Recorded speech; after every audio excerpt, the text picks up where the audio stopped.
Doné mi riñón a mi hijo. Eso es lo que cualquier padre haría por su hijo, ¿verdad? Pero nunca imaginé que detrás de eso había un plan cuidadosamente construido durante meses. 3 días después de la cirugía, se presentó con un fajo de papeles, desahuciándome de mi propia casa.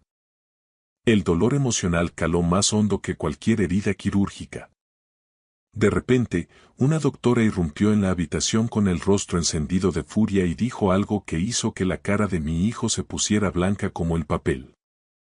Lo que reveló a continuación destruiría todo lo que creía saber sobre mi familia y me salvaría de una traición que nunca vi venir. Me desperté con el sonido del pitido de las máquinas. Por un momento, no sabía dónde estaba. El techo sobre mí era blanco y manchado, las luces fluorescentes zumbaban. Todo olía fuerte, a químicos, como lejía mezclada con metal. Me quemaba la garganta. Entonces, el dolor me golpeó. Comenzó como una molestia sorda en mi costado izquierdo y luego explotó en un fuego insoportable, como si alguien me hubiera presionado un hierro al rojo vivo directamente contra las costillas. Intenté moverme, pero mi cuerpo no cooperaba. Mis brazos se sentían como cemento fresco. Giré la cabeza lentamente. A mi derecha, una máquina pitaba con un ritmo constante. Líneas verdes bailaban en una pantalla negra. Un gotero colgaba de un soporte metálico. A mi izquierda, una ventana. Afuera, caía una nieve espesa. Madrid en diciembre. El mundo parecía congelado y lejano. Estaba en la UCI del Hospital Universitario La Paz. Todo volvió a mi mente en pedazos. La cirugía, los formularios de consentimiento, el anestesista contando hacia atrás. Y Carlos, mi hijo, apretándome la mano mientras me llevaban al quirófano. Recordé su rostro, con los ojos claros enrojecidos de tanto llorar, y cómo me apretaba la mano. Papá, me había susurrado. Me estás salvando la vida. Tragué saliva. Mi boca sabía a metal. Una manta fina me cubría, pero tenía frío. Miré hacia abajo. Bajo la bata del hospital, podía ver el borde de un vendaje. Gasas blancas envolvían mi torso. Debajo, una cicatriz de unos 23 centímetros recorría mi costado izquierdo, el lugar donde me habían quitado el riñón. Mi riñón para Carlos.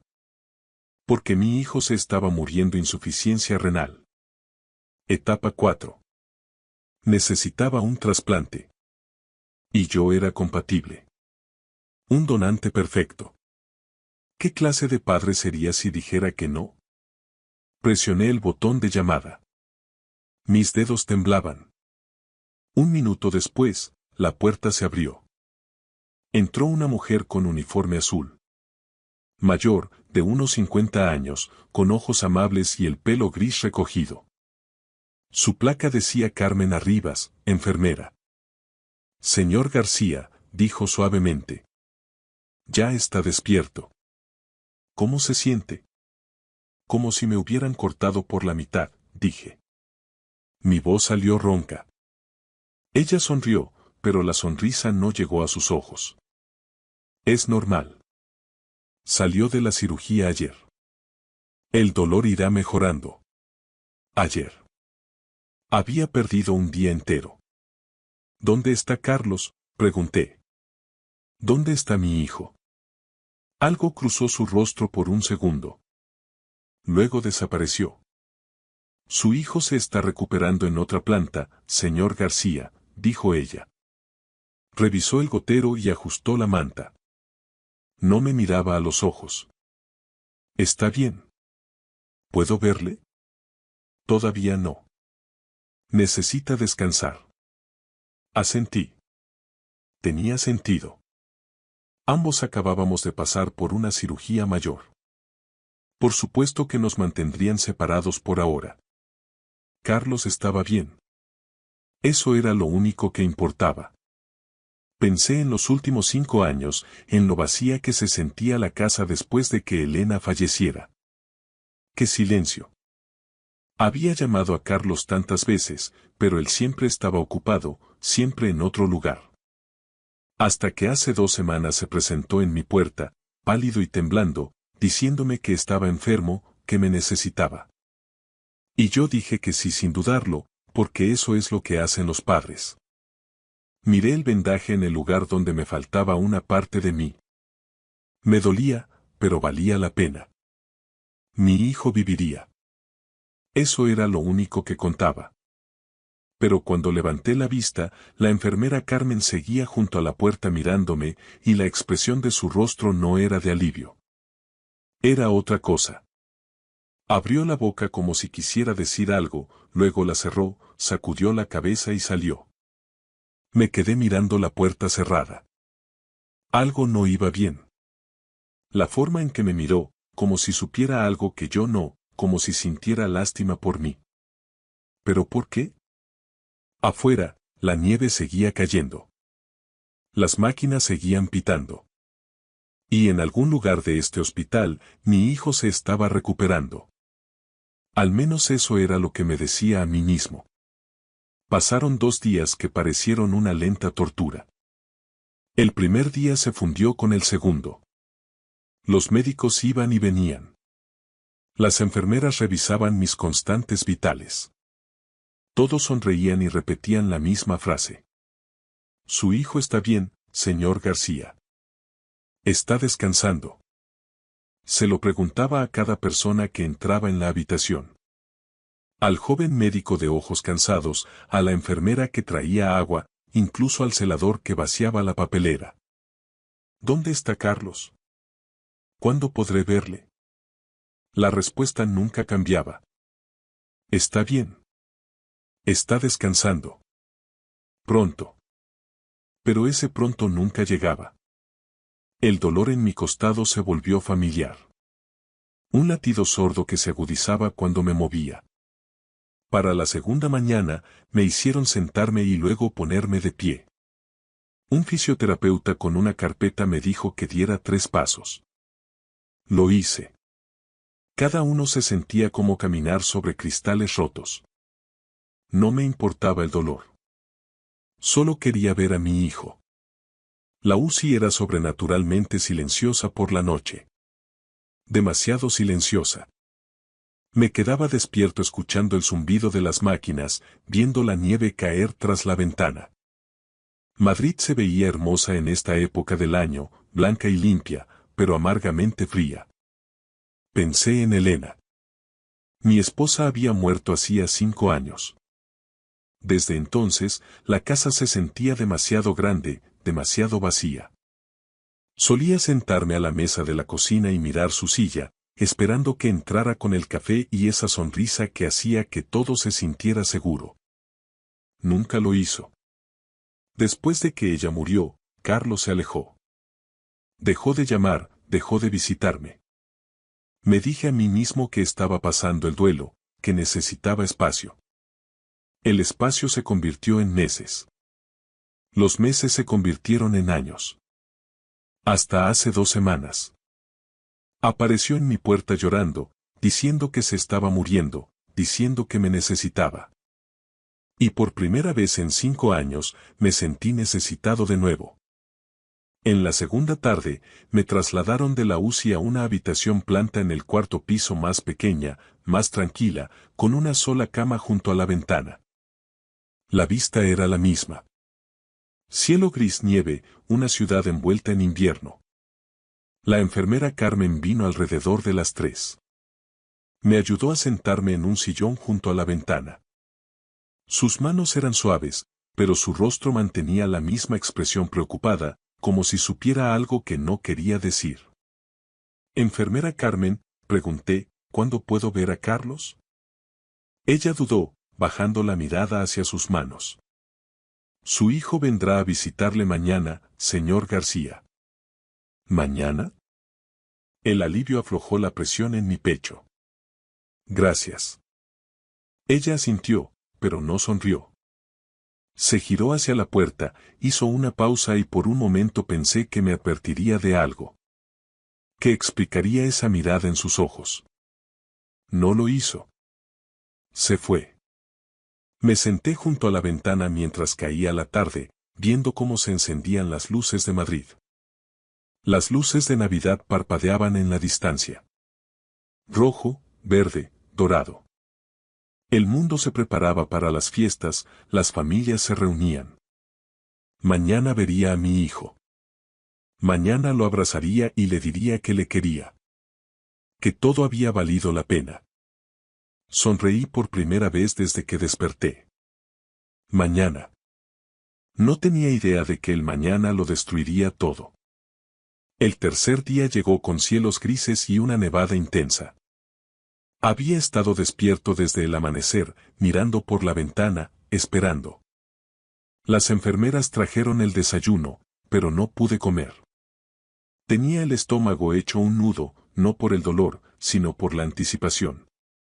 Hoy vería a Carlos. Me senté en el sillón junto a la ventana, con las manos entrelazadas en el regazo. Había practicado lo que le diría. ¿Cómo le explicaría que el dolor no importaba? Que lo volvería a hacer en un abrir y cerrar de ojos porque eso es lo que hacen los padres. El reloj de la pared marcó las 10, luego las 11, luego el mediodía. Finalmente, justo después de las 12, la puerta se abrió y entró Carlos. Por un segundo, mi corazón dio un salto. Intenté levantarme, buscándolo. Carlos. Pero él no se acercó a mí. Se quedó en el umbral, con las manos en los bolsillos de un impecable traje negro. Tenía el pelo peinado y los zapatos relucientes. Parecía que se dirigía a una reunión de negocios, no como alguien que acababa de sobrevivir a una cirugía mayor. Miré su torso, su pecho, su costado, esperando ver el vendaje. No había nada.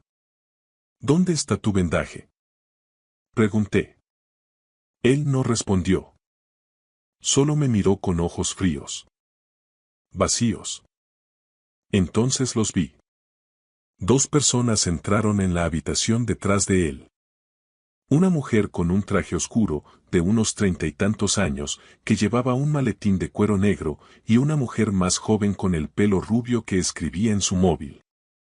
Carlos, dije lentamente, ¿quiénes son estas personas? La mujer del traje dio un paso adelante. Su sonrisa era profesional, afilada. Señor García, mi nombre es Clara Montejo. Soy la abogada de su hijo. ¿Abogada? La palabra me golpeó como una bofetada. ¿Abogada? Repetí, ¿qué pasa? Clara rebuscó en su maletín y sacó un sobre grande. Lo puso sobre la cama, a mi lado. Esto es una notificación de desahucio, señor García.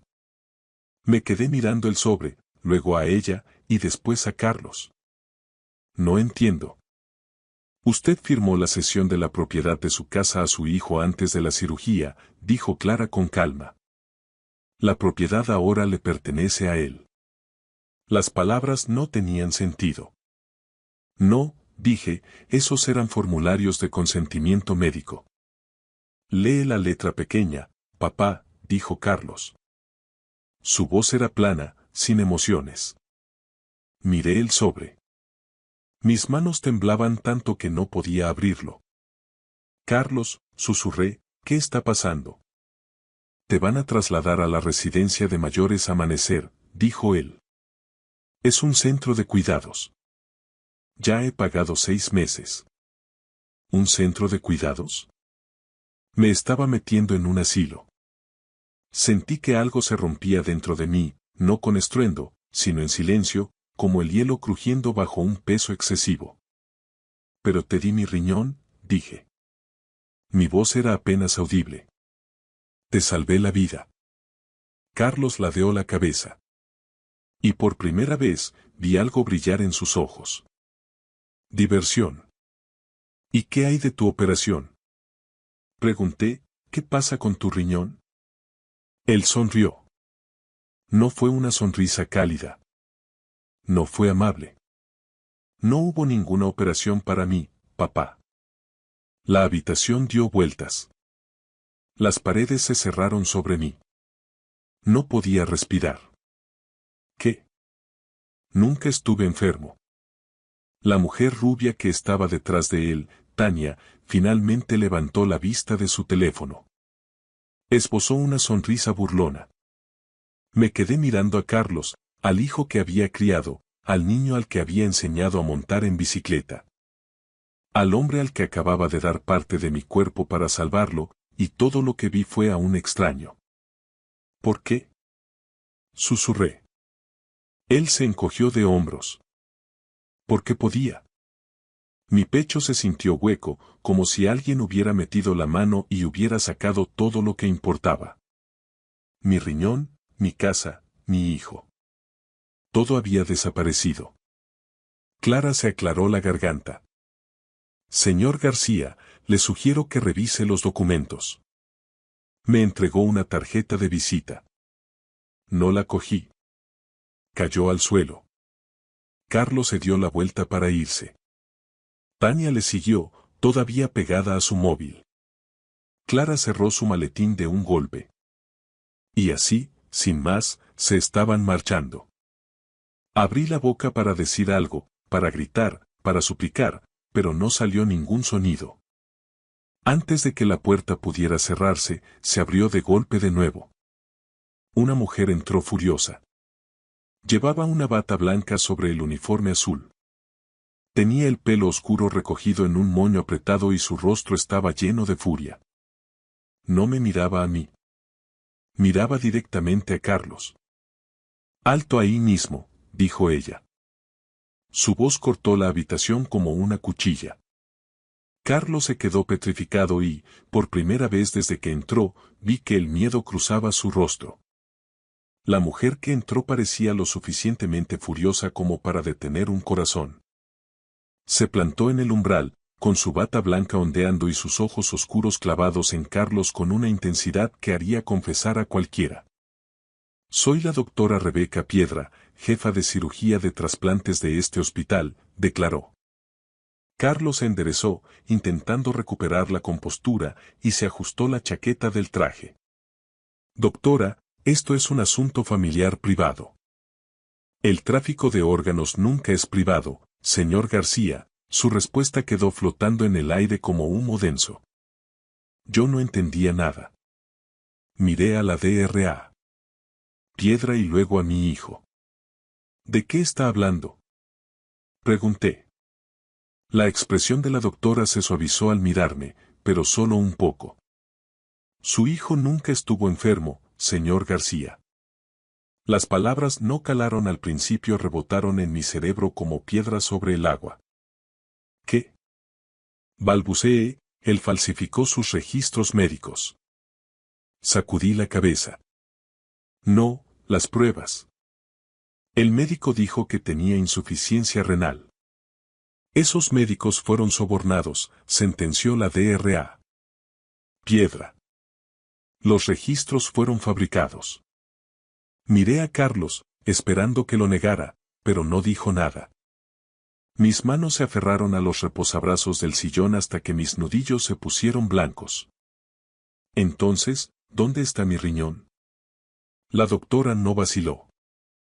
«Fue trasplantado a otro paciente. Jonathan Langford.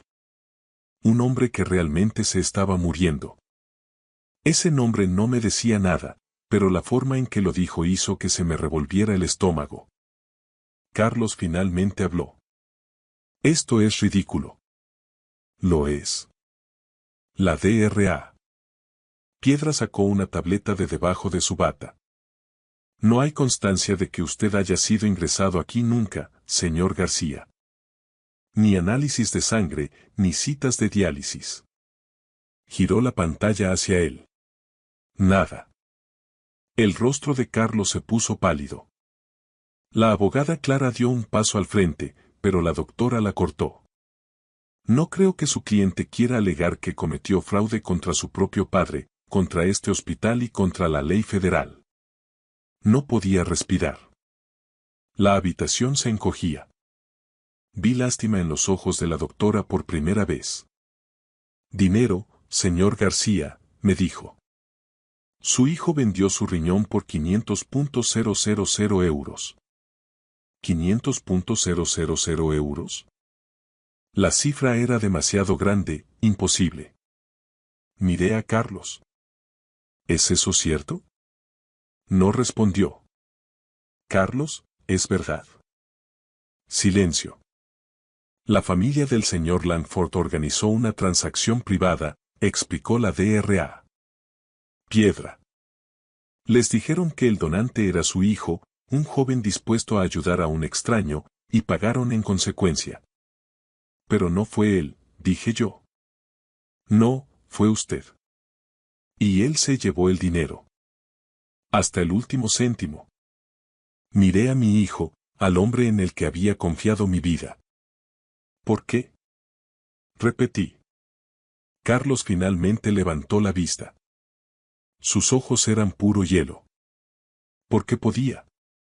Esas dos palabras me dolieron más que el desahucio, más que la cirugía, más que los €500.000. ¿Por qué podía? Eso era todo lo que yo valía para él. Una oportunidad. Señor García, le sugiero que se quede donde está, dijo la doctora. Yo me largo, soltó Carlos moviéndose hacia la puerta. No, no lo harás. Carlos la ignoró y agarró el pomo. La DRA. Piedra no se movió ni le persiguió, solo sonrió con frialdad. Adelante. Inténtalo. Carlos abrió la puerta y se quedó helado. En el pasillo había dos agentes de la Policía Nacional uniformados. Retrocedió con la cara desencajada.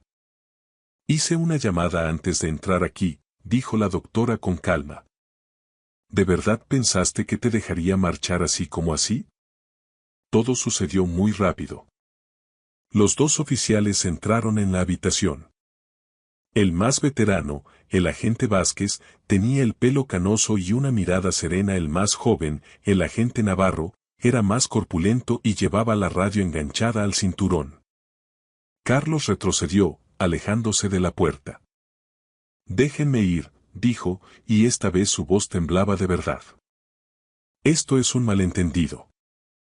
Carlos García, dijo el agente Vázquez con tono profesional, queda usted detenido.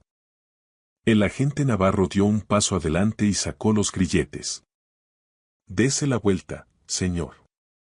Carlos buscó con la mirada a Clara, a Tania y a la DRA. Piedra, buscando una salida, una ayuda que no iba a llegar. No la había. Se giró lentamente y sus manos temblaban mientras se las ponían a la espalda. Oí el clic metálico de las esposas cerrándose en sus muñecas. Él giró la cabeza y me miró. Papá, dijo con la voz quebrada, puedo explicarlo. Miré al hijo que había criado, al hombre que acababa de vender mi riñón por €500,000, y simplemente aparté la vista. No dije ni una palabra. Me limité a mirar por la ventana cómo caía la nieve sobre Madrid, sintiendo que el mundo seguía girando sin mí. El agente Vázquez agarró a Carlos del brazo y lo condujo hacia la puerta. Tania lo siguió, todavía absorta en su móvil. Clara cerró su maletín y salió tras ellos. Y así, se fueron. La puerta se cerró y la habitación quedó en silencio. Me quedé allí sentado, mirando el espacio vacío donde antes estaba mi hijo. La DRA. Piedra acercó una silla y se sentó a mi lado. Siento mucho que haya tenido que enterarse así, señor García, dijo suavemente. No pude responder. Me fallaba la voz. ¿Cuánto dijo que era? Pregunté finalmente con voz ronca. €500.000. Asentí lentamente, como si la cifra tuviera algún sentido, como si algo en este mundo lo tuviera. La DRA. Piedra guardó silencio un momento y luego volvió a hablar. El señor Langford aún no conoce toda la verdad, pero la sabrá. Y creo que querrá conocerle. No quiero conocer a nadie, dije. Ella sacó una tarjeta de su bata y la dejó en la mesilla junto a mi cama. Cuando esté preparado, dijo antes de levantarse para irse.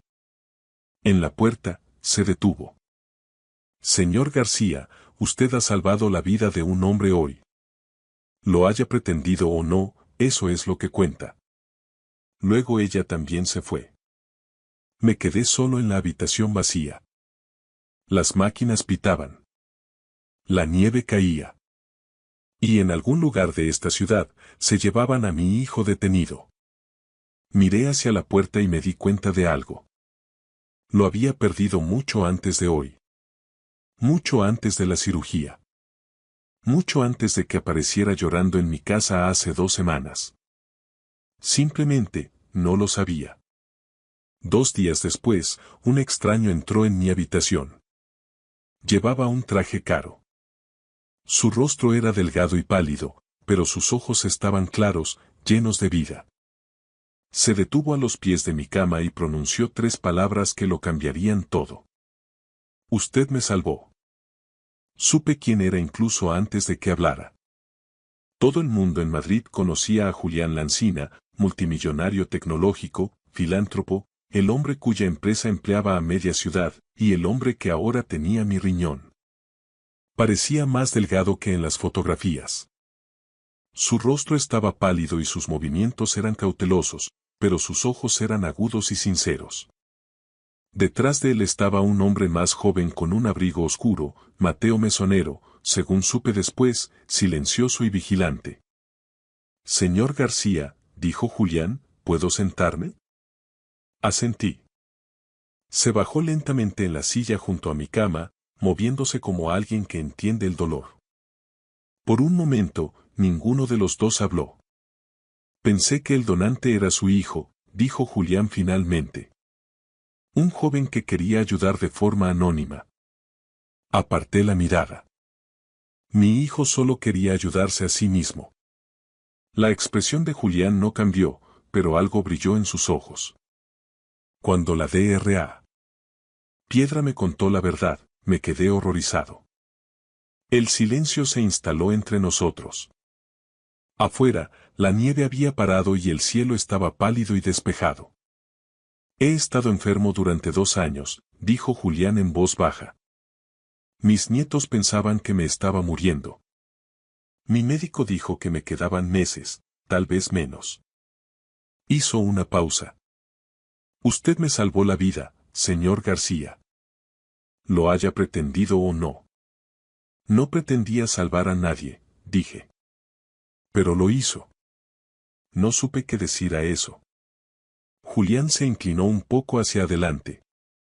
Sé que no tiene un hogar al que volver, pero yo sí. Y mis nietos necesitan un tutor. Alguien paciente, alguien que sepa lo que significa enseñar. Me puse tenso. No quiero caridad, señor Lancina. Esto no es caridad, dijo con firmeza.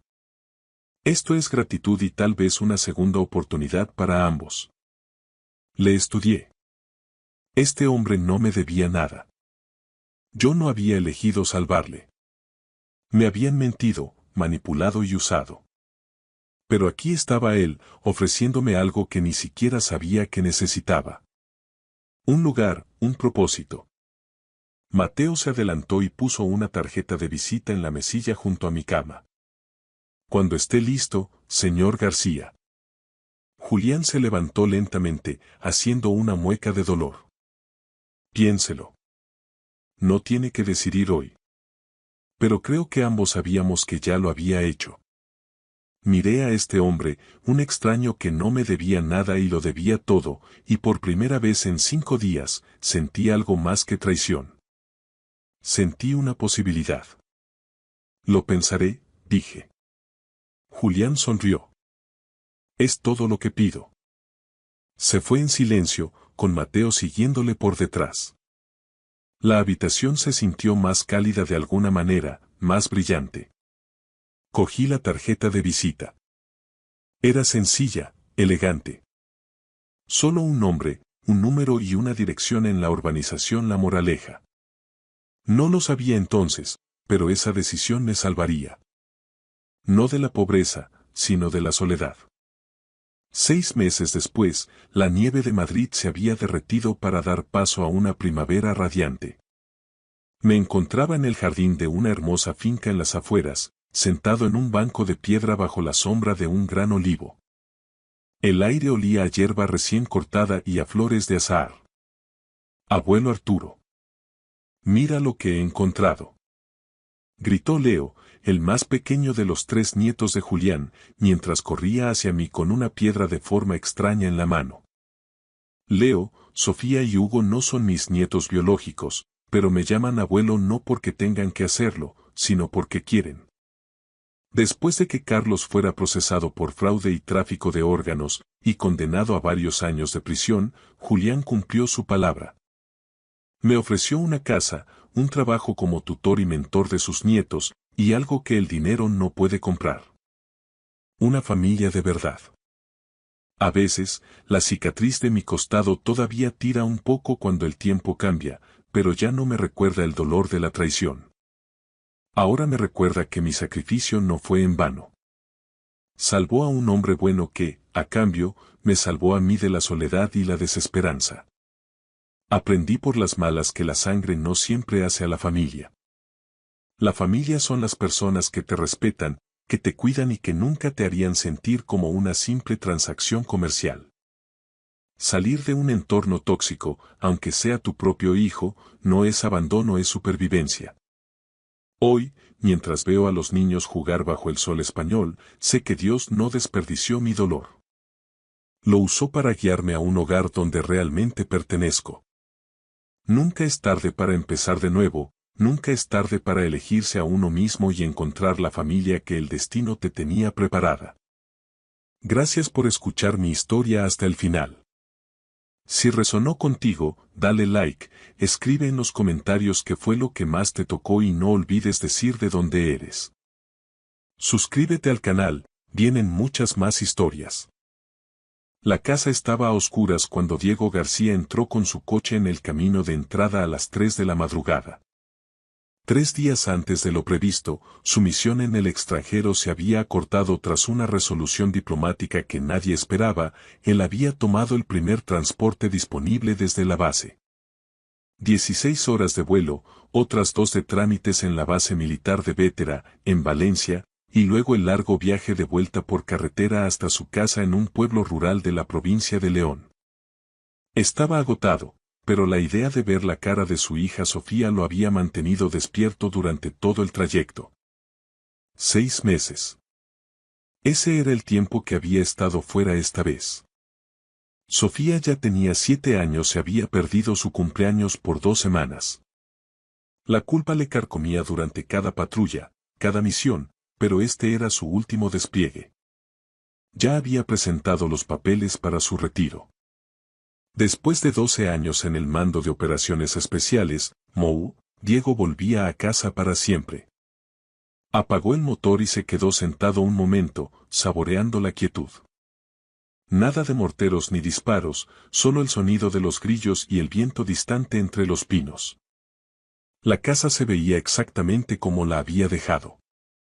Las contraventanas azules que Carmen insistió en poner, las jardineras que probablemente estarían secas ahora a finales de otoño, el columpio de neumático colgado de la encina en el jardín delantero.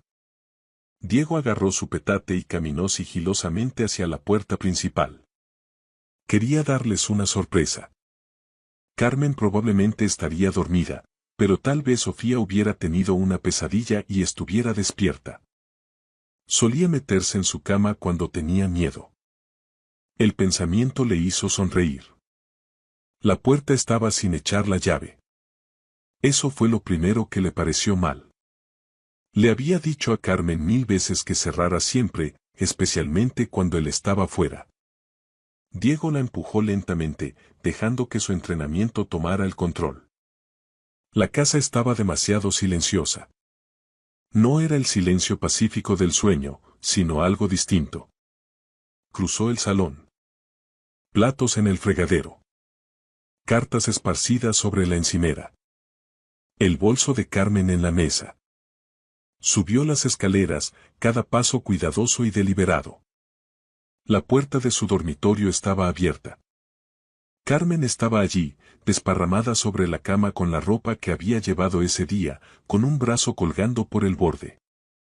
Una botella de vino vacía sobre la mesilla de noche. A Diego se le tensó la mandíbula. Fue a la habitación de Sofía. Al empujar la puerta, decorada con pegatinas de princesas que ella misma había elegido antes de que él se fuera, se encontró con que estaba vacía. La cama estaba hecha. Su conejo de peluche, el que tenía desde los 2 años, no estaba. Sus zapatos no estaban junto a la puerta. Diego volvió al dormitorio principal de 3 zancadas. Sacudió el hombro de Carmen con más fuerza de la que pretendía. Ella se despertó sobresaltada, con la mirada desenfocada. ¿Diego? ¿Qué haces aquí? No deberías. ¿Dónde está Sofía? Carmen parpadeó, intentando procesar la situación. ¿Qué hora es? ¿Dónde está nuestra hija? Su voz era plana, controlada. Era la voz que usaba cuando algo salía mal en una misión y el pánico podía costar vidas. Está en casa de mi madre. Te lo dije en el correo. ¿Qué correo? No he recibido nada. ¿Por qué está en casa de tu madre a las 3 de la mañana? Carmen se incorporó, pasándose las manos por el pelo. Lleva allí desde el martes. Mi madre la ha estado cuidando mientras yo tenía cosas que resolver. Asuntos de trabajo. Diego miró fijamente a su mujer. En 12 años de matrimonio, había aprendido a leer a la gente, era una habilidad de supervivencia. Y en ese momento, cada instinto le gritaba que algo iba mal. Carmen no le sostenía la mirada. Sus manos temblaban, y no solo por haber sido despertada de golpe. Voy a buscarla, sentenció Diego. Diego, es mitad de la noche. Pero él ya estaba bajando las escaleras, saliendo por la puerta y subiendo a su todoterreno. La madre de Carmen vivía a 40 minutos, más adentro en las montañas. Ángela Salvatierra nunca le había caído bien, y el sentimiento era mutuo. Era una mujer dura, fría de una manera que nada tenía que ver con los inviernos de Castilla y León. Regentaba una especie de centro de retiro en su propiedad. Asesoramiento espiritual, lo llamaba ella. Diego lo llamaba estafa. Las carreteras estaban desiertas. Forzó el coche más de lo debido, tomando las curvas de montaña a gran velocidad. Su mente volaba. El martes. Sofía llevaba allí desde el martes. ¿Por qué Carmen no lo había mencionado en su última videollamada? ¿Por qué había enviado a su hija con Ángela? La propiedad de Ángela estaba apartada de la carretera, un largo camino de grava que conducía a una casona de piedra. Había luces encendidas. Esa fue la segunda señal de alarma. Nadie estaba despierto a estas horas. Diego aparcó y bajó. La puerta principal se abrió antes de que él llegara. Ángela Salvatierra estaba en el umbral, recortada por las intensas luces del interior. Era una mujer alta, delgada como un palo, con el pelo canoso recogido en un moño severo. Llevaba un camisón largo y una expresión que en cualquier otra persona habría sido de preocupación, pero en ella parecía puro cálculo. Diego. Carmen me ha llamado, ha dicho que vendrías. ¿Dónde está Sofía? Está durmiendo. No deberías. Él pasó a su lado empujándola. La casa olía a lejía y a algo más, algo orgánico y podrido por debajo. Sofía. Gritó, y su voz resonó por toda la casa. Despertarás a los otros niños, dijo Ángela con voz afilada. Diego se detuvo en seco. ¿Qué otros niños? Llevo un programa aquí. Niños con problemas. Sus padres me los envían para que reciban disciplina y guía espiritual. Él sabía algo del programa, pero nunca le había prestado mucha atención. Ahora, al ver la cara de Ángela, algo frío se instaló en su estómago. ¿Dónde está Sofía? Está en el patio trasero, pasando un tiempo de reflexión. Diego ya estaba corriendo antes de que terminara la frase. Atravesó la cocina y salió por la puerta trasera. El patio se extendía hacia la oscuridad, bordeado por el bosque. Podía ver formas bajo la luz de la luna, estructuras que parecían pequeñas casetas. Sofía. Su voz rebotó en los árboles. Un sonido pequeño, un llanto. Corrió hacia él, sacando su móvil para usar la linterna. El haz de luz captó algo que lo dejó petrificado. Un agujero en la tierra, de poco más de 1 metro de profundidad y 1 de ancho. Y allí, de pie, temblando en pijama, estaba Sofía. Papá. Su voz era tan pequeña. Diego saltó al agujero en segundos, sacándola en brazos. Estaba helada, su pijama empapado de barro y rocío. Ella se aferró a su cuello y no lo soltaba. Ya te tengo, cariño. Ya te tengo. Se quitó la chaqueta de campaña y la envolvió. Ella temblaba violentamente. ¿Cuánto tiempo llevas aquí fuera? No lo sé. La abuela dijo. Dijo que las niñas malas duermen en tumbas. ¿Qué tengo que aprender? Sollozaba, las palabras apenas eran coherentes. Una rabia incandescente inundó a Diego, pero se obligó a contenerla. Sofía necesitaba que estuviera tranquilo. Necesitaba ponerla a salvo y al calor. Luego se ocuparía de Ángela. Papá. No mires en el otro agujero, susurró Sofía entrecortadamente. Por favor, no mires. Él se giró y el haz de su linterna barrió el patio. Allí, a 6 metros, había otro agujero. Este estaba cubierto con unos tablones de madera. Diego llevó a Sofía hacia la casa, pero se detuvo ante el segundo agujero. Tenía que saberlo. Tenía que entender a qué se enfrentaba. Usando una mano mientras sostenía a Sofía con la otra, apartó los tablones. El olor le golpeó primero.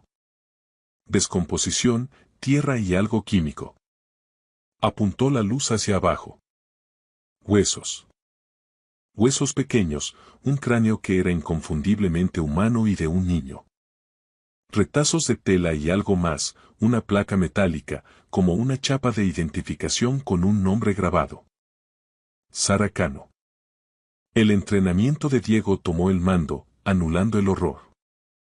Esto era la escena de un crimen, de múltiples crímenes. Sacó 3 fotos con su móvil, asegurándose de capturar la chapa con claridad. Luego volvió a colocar las tablas y llevó a Sofía hacia la casa. Ángela estaba esperando en la cocina con una taza de té, como si fuera una visita normal. Está siendo dramática. Solo ha pasado 1 hora. El frío les enseña. Siéntate. La voz de Diego habría podido cortar el cristal. No te muevas. No hables. No pienses siquiera en correr, porque te daré casa. Llevó a Sofía al todoterreno, lo arrancó y puso la calefacción al máximo. Ella seguía temblando. Cariño, escúchame. Ya estás a salvo. Te voy a llevar a un sitio caliente, ¿vale? ¿Puedes decirme quién es Sara Cano? Los ojos de Sofía se agrandaron. Miraste. Te dije que no miraras. Lo sé, cielo. Lo siento, pero necesito saberlo. ¿Quién es? Estuvo aquí el año pasado. Ella también era mala. La abuela dijo que se escapó, pero... Sofía empezó a llorar de nuevo. La oí gritar una noche y luego ya no estaba. Y la abuela dijo que si yo era mala, acabaría como las niñas que se escapan. Diego sacó su teléfono y llamó a la única persona en la que sabía que podía confiar. Manuel Galdós, un antiguo compañero de la Guardia Civil, respondió al tercer tono. Galdós. Manu, soy Diego García. Necesito que vengas a la carretera del Monte de los Laureles, número 4782, ahora mismo. Trae refuerzos. Muchos refuerzos. Y avisa a la policía judicial. Diego, pensaba que estabas de misión. ¿Qué está pasando?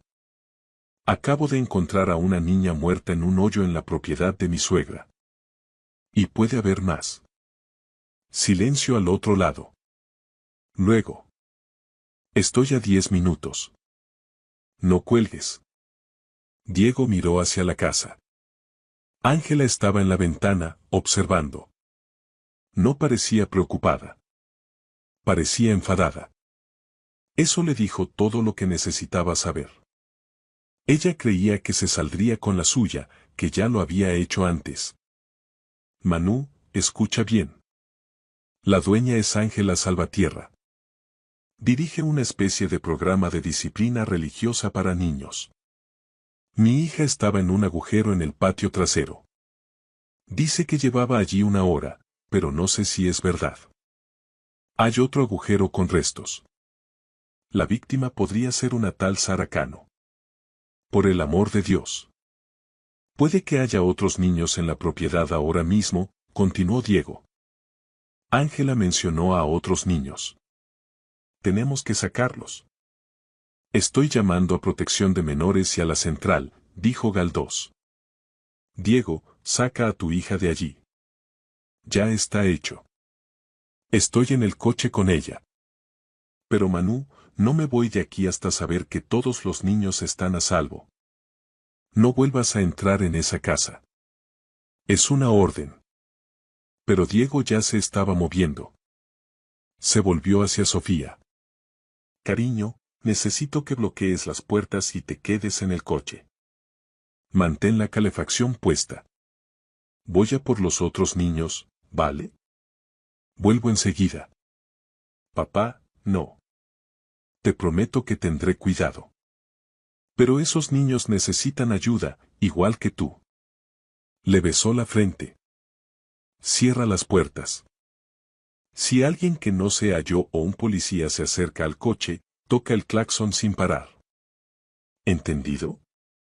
Ella asintió, aterrorizada pero confiando en él. Diego caminó de vuelta a la casa. Su formación estaba totalmente activada. Ya no era un padre, era un soldado despejando un edificio hostil. Ángela seguía en la cocina. Se levantó cuando él entró. No tenías derecho a... ¿Dónde están los niños? Están durmiendo. Estás exagerando. Ese agujero es una técnica terapéutica. Enseña humildad. Diego acortó la distancia entre ellos en 2 pasos. No la tocó, pero ella retrocedió tropezando. Te lo voy a preguntar una vez más. ¿Dónde están los niños? Arriba. Pero están bien. Están aquí porque sus padres no pueden controlarlos. Estoy ayudando. Él ya estaba subiendo las escaleras. Al final de un pasillo, la primera puerta estaba cerrada con llave por fuera. La abrió de una patada. 3 niños, todos de menos de 10 años, dormían en colchones finos en el suelo. Sin mantas, sin calefacción. La ventana estaba abarrotada por fuera. Despertad, dijo Diego con voz suave pero firme. Me llamo Diego. Soy militar y he venido a ayudaros. La policía está en camino. Vais a estar bien. Le miraron con esos ojos vacíos que solo se ven en zonas de guerra. Un niño pequeño habló. ¿Nos vas a llevar a casa? Sí, ahora mismo. Vamos. Los guió escaleras abajo. Ángela intentó bloquear la puerta. No puedes hacer esto. Sus padres firmaron contratos. Sus padres firmaron contratos con alguien que estaba enterrando niños en su patio. Quítate de mi camino. Ella no se movió. Diego la agarró por la cintura y la apartó a un lado, no pesaba nada. Sacó a los 3 niños justo cuando unos faros aparecieron por el camino. 4 coches de la Guardia Civil con las sirenas apagadas. Manuel Galdós bajó primero. Era un hombre corpulento de unos 50 años, con cara curtida y ojos bondadosos. Vio a los niños y habló inmediatamente por la radio. Necesitamos ambulancias, múltiples menores, posible maltrato y abandono.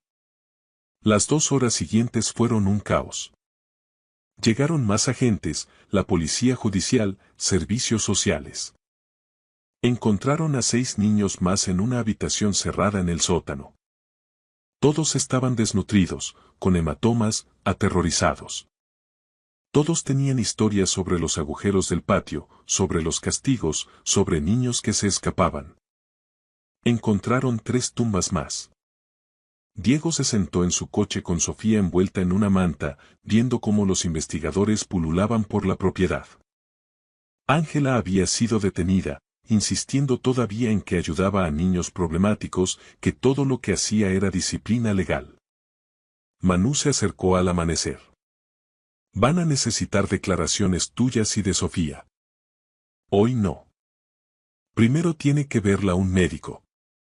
Pero pronto. ¿Qué hay de las otras tumbas? Ya hemos identificado una. Sara Cano, desaparecida en Madrid el año pasado. 9 años. Los padres pensaban que estaba en un campamento de verano. La cara de Manu estaba sombría. Estamos trabajando en las otras 2. Diego, ¿cómo has sabido que tenías que venir esta noche? No lo sabía.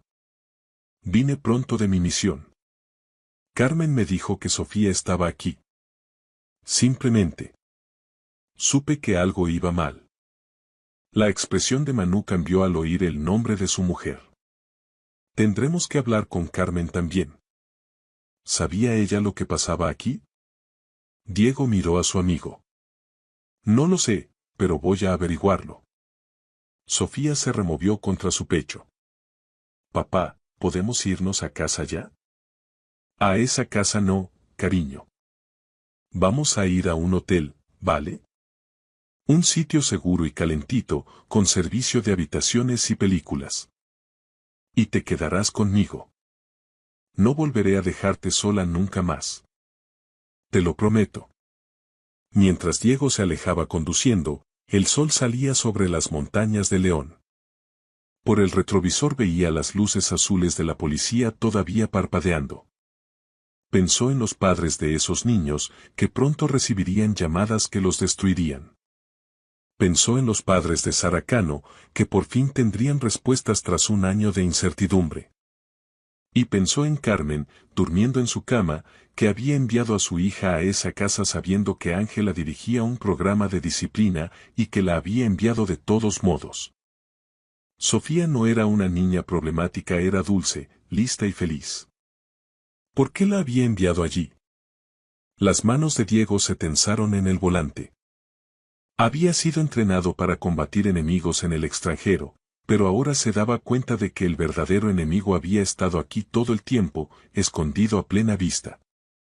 Y se iba a asegurar de que cada persona responsable pagara por lo que habían hecho, empezando por su mujer. La habitación del hotel era cálida y luminosa. Diego había cogido una suite con 2 camas, y Sofía por fin se había dormido cerca del mediodía, después de que una pediatra del hospital pasara a revisarla. Hipotermia leve, moratones, trauma. La doctora había sido amable pero minuciosa, documentándolo todo y tomando fotos de las lesiones. Pruebas. Necesitará terapia, había dicho la doctora en voz baja en la puerta. Lo que ha pasado. Los niños no se olvidan de eso así como así. Ahora Sofía dormía y Diego estaba sentado junto a la ventana con su portátil, haciendo las búsquedas que debería haber hecho años atrás. Ángela Salvatierra, Centro de Retiro Amanecer Espiritual. ¿Cómo no había investigado esto antes? Porque confiabas en Carmen, respondió una voz en su cabeza. Porque era tu mujer y le creíste cuando dijo que su madre ayudaba a niños con problemas a encontrar su camino. Los resultados de la búsqueda le revolvieron el estómago. La web parecía profesional. Testimonios de padres agradecidos. Fotos de niños sonrientes. Citas bíblicas sobre la disciplina. Pero cuando Diego excavó más hondo en foros y sitios de reseñas, encontró historias diferentes. Un padre escribió: enviamos a nuestra hija allí 3 meses. Cuando volvió, no hablaba. Solo lloraba y tenía pesadillas. Le preguntamos qué pasó y dijo que, si lo contaba, la meterían bajo tierra. Pensamos que era una exageración. Ojalá hubiéramos escuchado. Otro decía: mi hijo estuvo allí una semana antes de que lo sacara. Había perdido 5 kilos y tenía marcas por todo el cuerpo. Ángela Salvatierra dijo que era disciplina espiritual. Llamé a la policía, pero me dijeron que era un asunto familiar. Diego siguió indagando. Encontró un artículo de prensa de hacía 3 años, una investigación de la Junta de Castilla y León. Los servicios sociales habían visitado la propiedad tras una denuncia, pero no encontraron nada malo. La queja fue desestimada. Diego buscó el nombre de la inspectora: Cristina Matanza. Luego la buscó a ella. Se había jubilado el año pasado. Se había comprado un chalet en la costa, en Alicante. Un chalet demasiado lujoso para la pensión de una trabajadora social de la administración pública. Diego se recostó en la silla. Las piezas empezaban a encajar y no le gustaba el cuadro que formaban. Ángela llevaba años haciendo esto. Muchos niños habían sido heridos y al menos 4 habían muerto. Pero seguía operando porque alguien la protegía. Su teléfono sonó. El nombre de Marcos Millán apareció en la pantalla. Un antiguo compañero de armas. Hermano. La voz de Marcos era firme y calmada. Habían servido juntos 8 años. Manu me ha llamado, dice que has encontrado algo muy gordo. Sí, Diego miró a Sofía. Sigue durmiendo. ¿Sigues en Madrid? Puedo estar en León en 3 horas si me necesitas. Necesito saber en quién puedo confiar. Manu es bueno, pero hay algo más grande aquí, Marcos. Había gente protegiendo lo que pasaba. Una trabajadora social recibió sobornos. Probablemente policías también. ¿Qué necesitas? ¿Puedes investigar un poco? Sin hacer ruido. Ángela Salvatierra, Cristina Matanza. Cualquiera relacionado con esa finca. Sigue el rastro del dinero. Me pongo a ello. Diego. ¿Cómo está Sofía? Viva. Eso es lo único que importa ahora. ¿Y Carmen? De Carmen me encargo yo hoy. Después de colgar, Diego se quedó pensando un largo rato. Luego abrió su correo y empezó a escribir. Asunto. Baja definitiva. Después de 12 años, había terminado. Sofía le necesitaba más que el ejército. Su móvil vibró. Carmen. ¿Dónde estás? La policía ha estado aquí. Han preguntado por mi madre. ¿Qué está pasando? Diego no respondió. En su lugar, abrió las fotos que había tomado de la tumba de Sara Cano. Las miró durante mucho tiempo, memorizando cada detalle. Luego empezó a redactar un documento con todo lo que había visto, todo lo que Sofía le había contado. Esto iba a ir a juicio. Tenía que estar preparado. Sobre las 15, Sofía se despertó. Miró alrededor de la habitación desconocida, se asustó un momento, pero al ver a Diego se relajó. Hola, cielo. ¿Cómo te encuentras? ¿Cansada? Ella se incorporó lentamente. ¿La abuela está en la cárcel? Sí. Bien, la voz de Sofía fue dura, de una manera que le rompió el corazón a Diego. Con 7 años, ya sabía que existía la maldad. ¿Vamos a volver con mamá? Esa era la gran pregunta. Diego se sentó en el borde de su cama. Necesito preguntarte algo y necesito que me digas la verdad, ¿vale? Aunque pienses que puede herirme. Sofía asintió. ¿Mamá sabía lo que hacía la abuela con los agujeros? Los ojos de Sofía se llenaron de lágrimas. Dijo que yo me estaba portando mal, que no escuchaba, que la abuela me enseñaría a ser buena. Ella me llevó el martes y le dijo a la abuela que necesitaba aprender lo que era el respeto. Diego sintió algo frío y definitivo asentarse en su pecho. ¿Y qué hiciste que fuera tan malo? No quería comerme la verdura. Y le contesté mal cuando me dijo que limpiara mi cuarto. Sofía empezó a llorar. No quería ser mala, papá. Solo quería que volvieras a casa. Él la estrechó entre sus brazos, abrazándola fuerte mientras ella lloraba. Por encima de su cabeza, su expresión era de piedra. Carmen había enviado a su hija a ser maltratada, posiblemente asesinada, porque no quería comer verdura o porque le había contestado. Cosas normales de niños. Cosas que se gestionan con un castigo sin postre, no con una mujer que entierra niños en su patio. Tú no has sido mala, Sofía. ¿Me oyes? Has sido una niña normal. Lo que hizo mamá estuvo mal. Lo que hizo la abuela fue maldad pura, pero tú no has hecho nada malo. ¿Puedo quedarme contigo? Te vas a quedar conmigo para siempre. Te lo prometo. Llamaron a la puerta. Diego miró por la mirilla. Manuel Galdós. Le dejó entrar. ¿Cómo está ella? Preguntó Manú en voz baja. Sobrevivirá. ¿Qué habéis encontrado? Manú sacó una libreta. 4 tumbas hasta ahora. Sara Cano ya la sabíamos. El segundo es un niño de 10 años, desaparecido en Valladolid hace 2 años. A los padres les dijeron que estaba en un internado. La tercera es una niña de unos 8 años, aún estamos identificándola. La cuarta. Manú hizo una pausa. La cuarta es reciente. Muy reciente. Un niño llamado Hugo. Solo llevaba allí una semana. ¿Cuántos niños han pasado por ese sitio? Estamos intentándolo averiguar. El registro de Ángela dice que ha tenido a más de 100 niños en los últimos 5 años. La mayoría salieron vivos, pero estamos cotejando cada nombre con denuncias de desaparecidos. ¿Qué hay de Cristina Matanza? La expresión de Manú se ensombreció. ¿Cómo sabes lo de ella? Investigó el sitio hace 3 años, no encontró nada, y luego se jubiló y se compró un chalet que no debería poder pagar. La Unidad Central Operativa, UCO, ya la está investigando, dijo Manú. Diego, ¿hay algo más? Hemos encontrado registros financieros.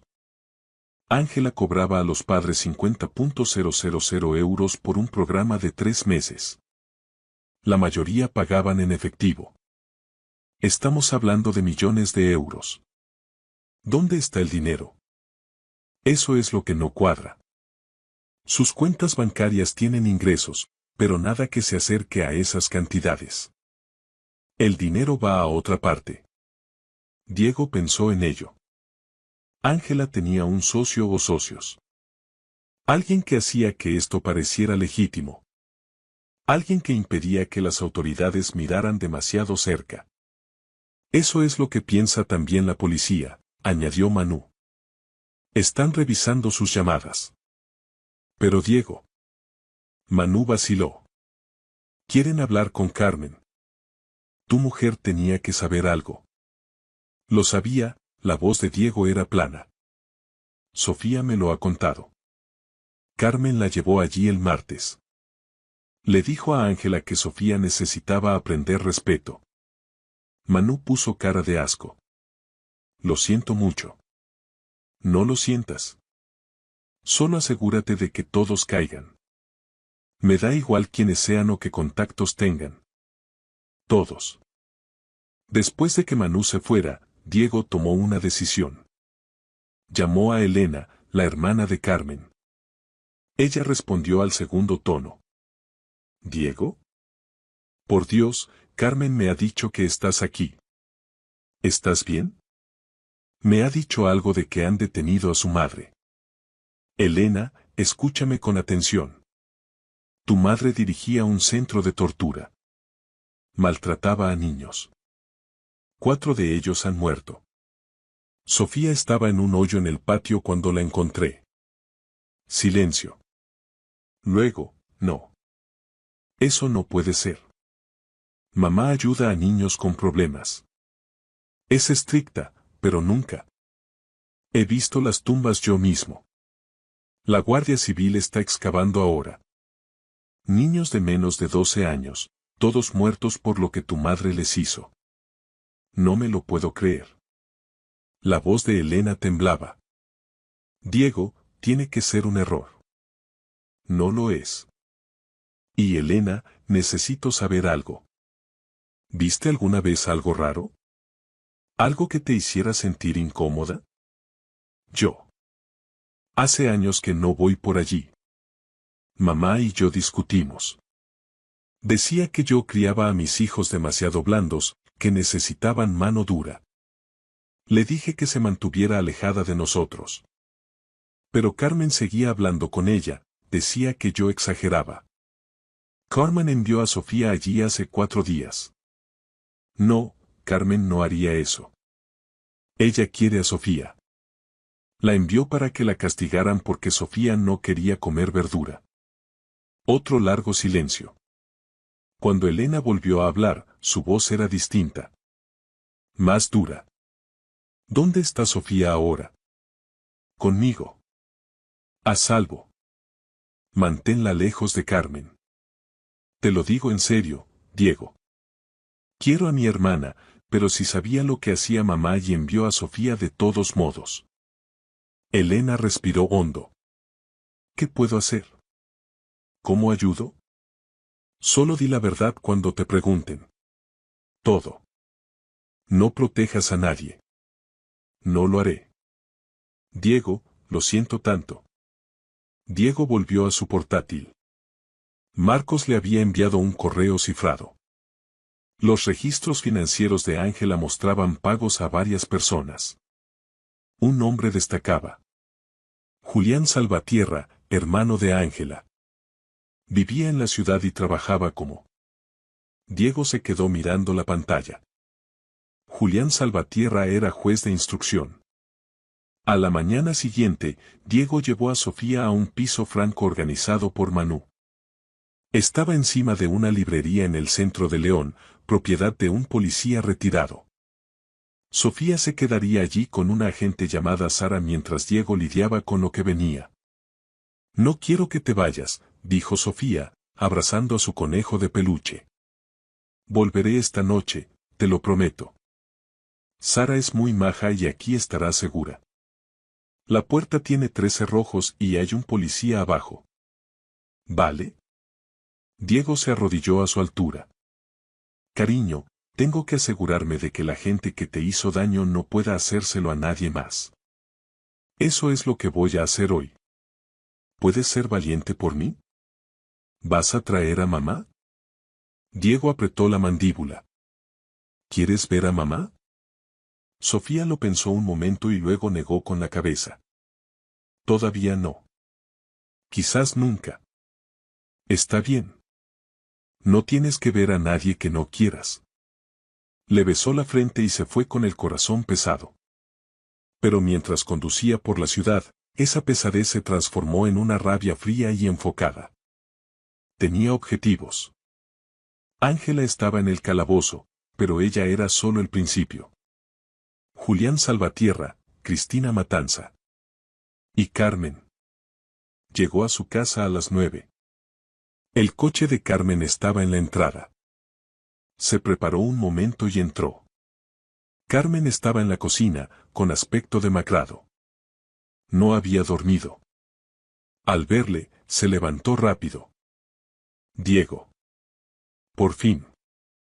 La policía no me dice nada. Se han llevado a mi madre.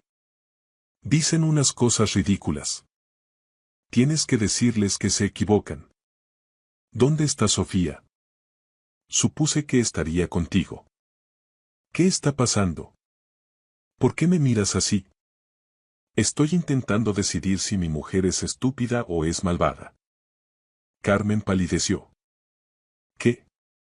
Has enviado a nuestra hija a una mujer que tortura niños, que ha asesinado al menos a 4 que sepamos. La llevaste tú misma el martes para que aprendiera respeto. No fue así. El programa de mi madre es estricto, pero funciona.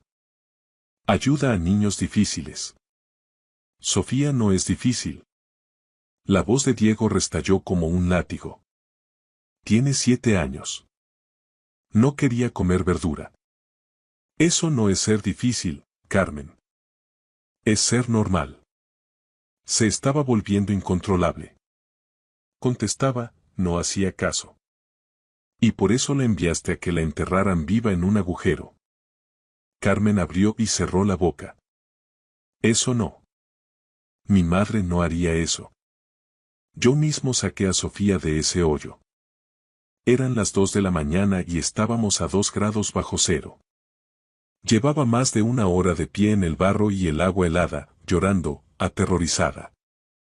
Me dijo que si miraba en el otro agujero. Diego se detuvo, forzándose a calmarse. Había una niña muerta en el otro hoyo, Carmen. Una niña de 9 años llamada Sara Cano. Sus huesos seguían allí. No. Carmen se sentó de golpe. No, eso no es posible. Mamá decía que los niños que se escapan del programa a veces inventan rumores. ¿Pero es que nunca fuiste a verla? ¿Nunca viste lo que hacía de verdad? Silencio. Responde. Confiaba en ella, la voz de Carmen subió de tono. Es mi madre. Me dijo que el programa era duro pero efectivo. Que a veces los niños mienten para librarse. La creí. Diego la miró con desprecio. ¿Cuándo la enviaste? El martes. Ya te lo he dicho. ¿Por qué el martes específicamente? Carmen vaciló. Estaba teniendo una mala semana, no quería hacer los deberes, lo dejaba todo tirado.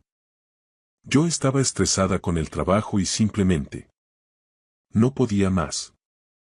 Así que llamé a mi madre. No podías más.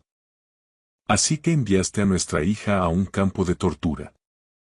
No es un campo de tortura. Ella ayuda a los 4 niños muertos dicen lo contrario. Diego sacó su móvil y le enseñó una de las fotos de la fosa. Carmen miró la pantalla y se puso verde. Corrió al fregadero y vomitó. Cuando volvió, limpiándose la boca, estaba lívida. No lo sabía, Diego. Te lo juro, no sabía eso. Pero sospechabas que algo iba mal, ¿verdad? Elena cortó la relación con tu madre hace años porque decía que era demasiado cruel con los niños. Tú misma mantenías a Sofía lejos de Ángela la mayor parte del tiempo. ¿Por qué? Las manos de Carmen temblaban. Mamá podía ser intensa. Pensé que una exposición limitada estaría bien. Que unos días le enseñarían disciplina ¿Sin qué? Sin romperla, susurró ella. Diego sintió que algo dentro de él terminaba de romperse. Sabías que podía romper a nuestra hija. Sabías que tu madre era peligrosa. Y enviaste a Sofía allí de todos modos. Pensé que podría controlarlo. Le dije a mamá que fuera suave, que solo le diera un susto. No se puede ser un poco malvada, Carmen. No se puede torturar un poco. Sofía está traumatizada. Tiene hipotermia y moratones, y no confía en nadie. Me ha preguntado si tiene que volver a verte, y no he sabido qué decirle porque su propia madre la envió al infierno. Carmen lloraba. No quería que pasara esto. Estaba tan cansada. Tú no estabas y ella se portaba tan mal. Ese es el problema. ¿No pensaste? La voz de Diego se volvió gélida. Recoge tus cosas. Te largas de aquí. Esta también es mi casa. Me da igual. Te vas hoy mismo.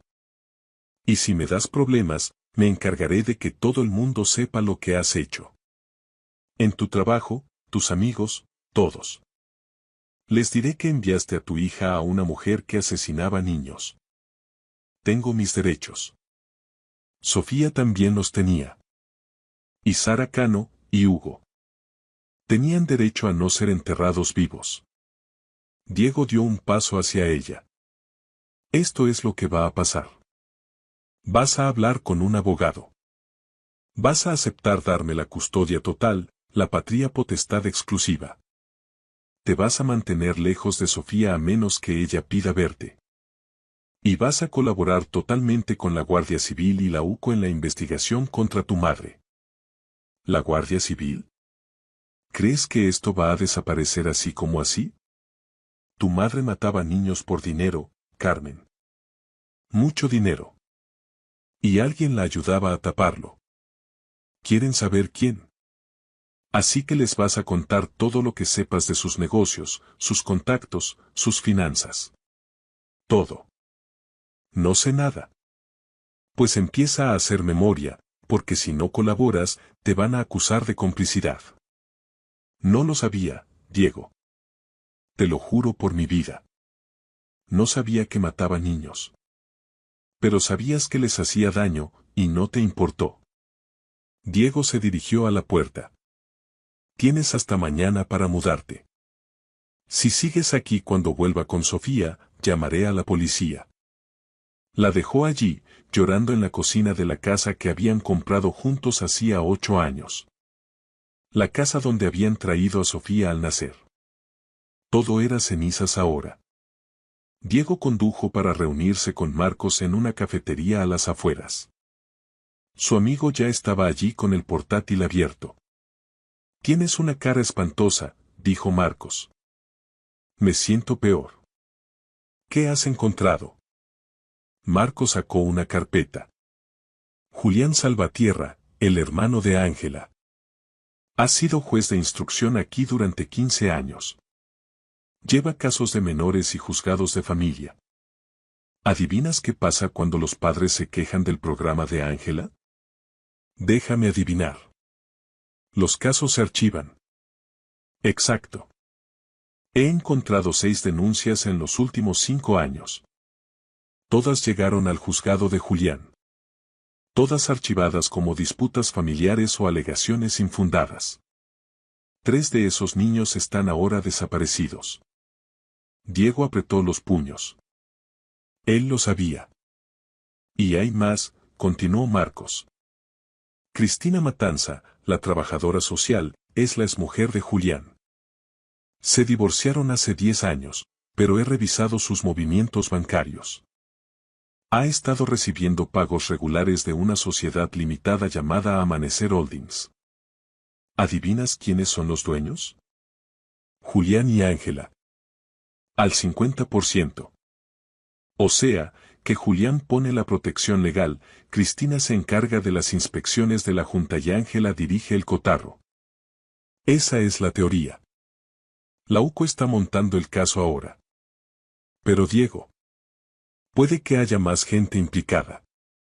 He encontrado pagos a una consultoría que parece no existir. Hay huecos en los registros. Dinero que sale y no podemos rastrear. Alguien con suficiente poder para asegurar que no hubiera investigaciones reales. Alguien que pudiera presionar a la policía local. Ten cuidado, advirtió Marcos. Si hay gente con poder metida, no sabes en quién confiar. Diego se quedó mirando los documentos. Estaba aprendiendo a leer balances financieros como antes leía mapas topográficos en el ejército, buscando anomalías. Y había cosas que no encajaban.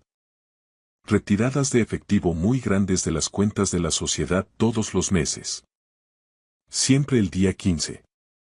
Siempre la misma cantidad. 10.000 euros. Desde hace 3 años. Dinero de protección, sugirió Diego. O sobornos. Su teléfono sonó. Manu Galdós. Diego, tenemos algo.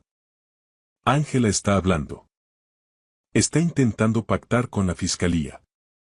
Dice que la coaccionaron, que alguien la obligaba a seguir con el programa incluso cuando quería parar. Seguramente miente, pero dice tener pruebas. Nombres. Quiere inmunidad a cambio de testimonio. No se la deis. No es decisión mía. Pero Diego ha mencionado a Carmen. Dice que tu mujer sabía más de lo que admite. Diego cerró los ojos. ¿Qué ha dicho exactamente? Que Carmen ayudaba a captar a algunas de las familias. Que identificaba a niños que necesitaban corrección y recomendaba el programa a sus padres. Ángela afirma que Carmen se llevaba una comisión por cada niño enviado. El mundo pareció dar vueltas. ¿Cuánto? 5.000 euros por niño. Diego colgó y se quedó mirando el teléfono. Carmen no solo había enviado a Sofía con Ángela según su madre, también había vendido a otros niños por dinero. Marcos le observaba. ¿Qué pasa? Carmen no era solo una víctima de la manipulación de su madre. Era parte del negocio. Diego se levantó. Tengo que irme. ¿A dónde? A tener otra conversación con mi mujer. Y esta vez, me va a contar toda la verdad. Diego regresó a la casa. Carmen seguía en la cocina e intentaba meter algunas cosas en una maleta, pero le temblaban tanto las manos que solo movía la ropa de un lado a otro sin sentido.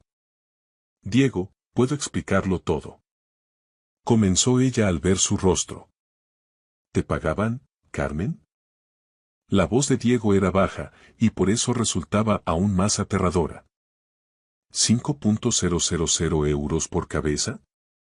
¿Traficaste con tu propia hija? No. Por Sofía no acepté dinero. Mamá solo dijo que esto ayudaría. ¿Y los otros niños? Sus propios padres lo pedían. Necesitaban una ayuda que no encontraban en los colegios normales. Yo solo era una intermediaria, les ayudaba a encontrar la mejor solución. Les ayudabas a encontrar una tumba en el bosque. Diego arrojó sobre la mesa la carpeta que le había dado Marcos. Aquí está la lista de nombres. Los que tú recomendaste. La mitad están ahora en hospitales con traumas graves. 3 constan como desaparecidos. ¿Sabías que tu madre los estaba matando? No. Gritó Carmen, acurrucándose en un rincón. Pensé que solo los escondías si eran totalmente ingobernables. Para que los padres pagaran durante más tiempo. No pensaba que ella. Que fuera capaz de algo así. Vendiste tu alma por las comisiones. Diego se acercó un paso más. La policía está de camino. Tienes 2 opciones. O les cuentas todo sobre Julián y sus tramas, o irás a juicio como cómplice del asesinato de 4 niños. Esa misma noche, Carmen Salvatierra fue arrestada. Su declaración se convirtió en el efecto dominó que derrumbó todo el castillo de naipes. La instrucción duró 1 año y medio. Fue uno de los escándalos más sonados en la historia de la justicia en España. Se descubrió que el juez Julián Salvatierra había creado toda una red de educación negra. Intimidaba a las familias que querían presentar quejas utilizando su posición en el juzgado. Cristina Matanza, la inspectora, recibía su parte por falsificar los informes sobre el bienestar de los menores. ¿Y Ángela? Ángela Salvatierra fue declarada imputable y condenada a prisión permanente revisable, la pena más severa en España, por asesinatos en serie y torturas. Carmen fue condenada a 8 años de cárcel por complicidad y trata de seres humanos. Intentó apelar alegando presión por parte de su madre, pero el tribunal se mantuvo firme. Diego dejó el ejército definitivamente. Con el dinero que había ahorrado durante años y la liquidación por su servicio, compró una pequeña finca en el sur, en Andalucía, lejos de los bosques de León y de los recuerdos de la Tierra Fría. 10 años después. El sol brillaba con fuerza sobre los olivos. Diego estaba sentado en el porche, observando como una Sofía ya adulta, ahora una joven de 17 años con mirada decidida, entrenaba a su perro. Había recorrido un largo camino. Años de terapia, pesadillas y miedo a la oscuridad. Pero lo había logrado. Sofía no solo había sobrevivido, se había hecho más fuerte. «Papá», gritó ella, acercándose. «He recibido la carta de la Universidad de Sevilla. Me han aceptado en Derecho». Diego sonrió, sintiendo un calor reconfortante en el pecho. «Serás una abogada excelente, Sofía». «Quiero trabajar defendiendo los derechos de los niños», dijo ella mirando seriamente a su padre. «Para que nadie vuelva a acabar nunca en un agujero así. Para que aquellos que deben proteger no puedan venderlos por un fajo de billetes». Diego estaba más orgulloso de ella que de todas sus medallas tras 12 años de servicio. Sabía que el mal nunca desaparece del todo, que siempre habrá personas que valoren el dinero por encima de la vida. Pero ahora estaba tranquilo. Porque había enseñado a su hija a no ser una víctima. La había enseñado a luchar. Su teléfono vibró. Un mensaje de Marcos. ¿Has visto las noticias? Otro caso en Madrid, un internado privado sospechoso. El mismo, modus operandi. Diego miró la pantalla durante un largo rato. Luego tecleó rápidamente una respuesta. Envíame los detalles. Porque la justicia nunca está terminada. Alguien tiene que estar de guardia por aquellos que no pueden defenderse por sí mismos. Y Diego García siempre sería ese alguien. Lo había demostrado una vez. Y lo haría de nuevo si fuera necesario. Por Sofía. Por Sara. Y por todos los niños que merecen un mundo mejor. Gracias por escuchar mi historia hasta el final. Si resonó contigo, dale like, escribe en los comentarios qué fue lo que más te tocó y no olvides decir de dónde eres. Suscríbete al canal, vienen muchas más historias.